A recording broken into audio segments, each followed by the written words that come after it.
Maayong adlaw. So ibang araw na naman ngayon at ngayon bibisita tayo sa taas para kumustahin yung mga pananim natin dun. At magtanim din tayo ng mga papaya at basil. So dala natin nasa likuran natin sa basket. So nagdala rin tayo ng tubig para may mainom tayo kung nauuhaw. Tapos luluto tayo ng root crops doon. Ayan. So ang panahon ngayon ay mahangin, tapos kahapon umulan ng konti. So tingin ko ngayong araw uulan na naman. At maganda din ang panahon na to para mag-transplant sa mga kailangan i-transplant. Ayan, so nakakahingal yung daanan natin at yan, basa pa yung lupa.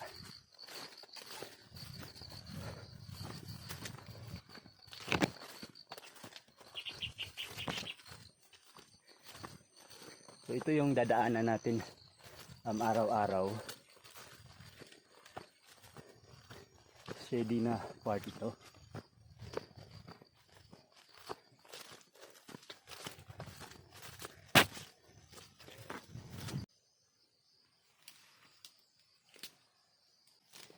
So ito yung nakuha natin na fern. Ayan.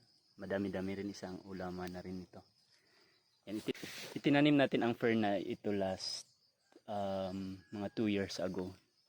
Marami na yung mga tumubo din na bagong stem dito sa area na ito.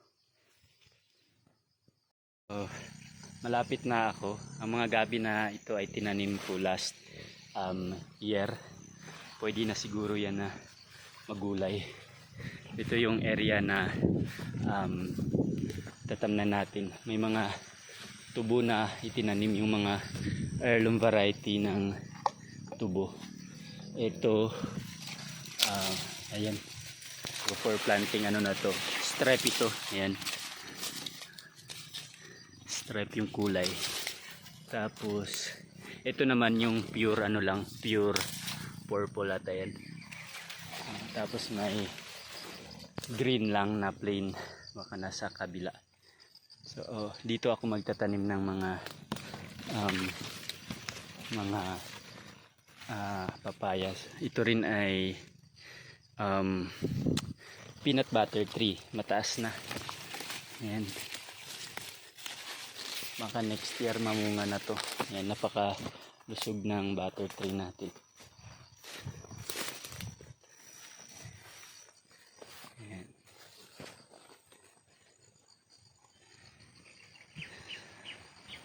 Ito yung heirloom variety din ng gabi na tinatawag na tulay. Ayan, napaka malaki ng dahon. Ayan. Tapos maraming ano ito, parang malaki na nga ata yung bunga. Ayan.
So ito ay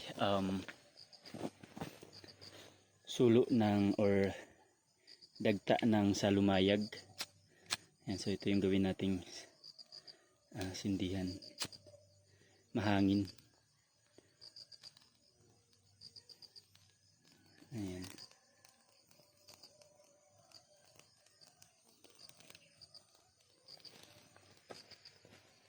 Kapag nagsisindi nito, dapat nakatayo parang kandila para hindi mamamatay yung apoy.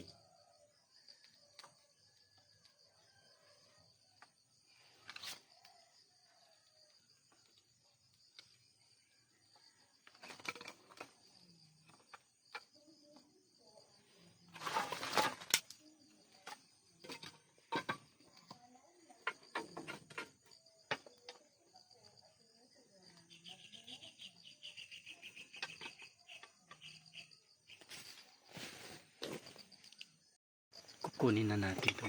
Ayan, luto na.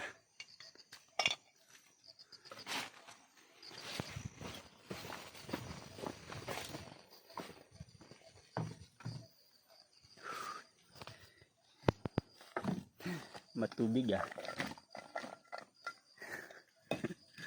Ayan. Nasunog kaya dinagdagan natin ng tubig kanina. Kaluto na yung mani.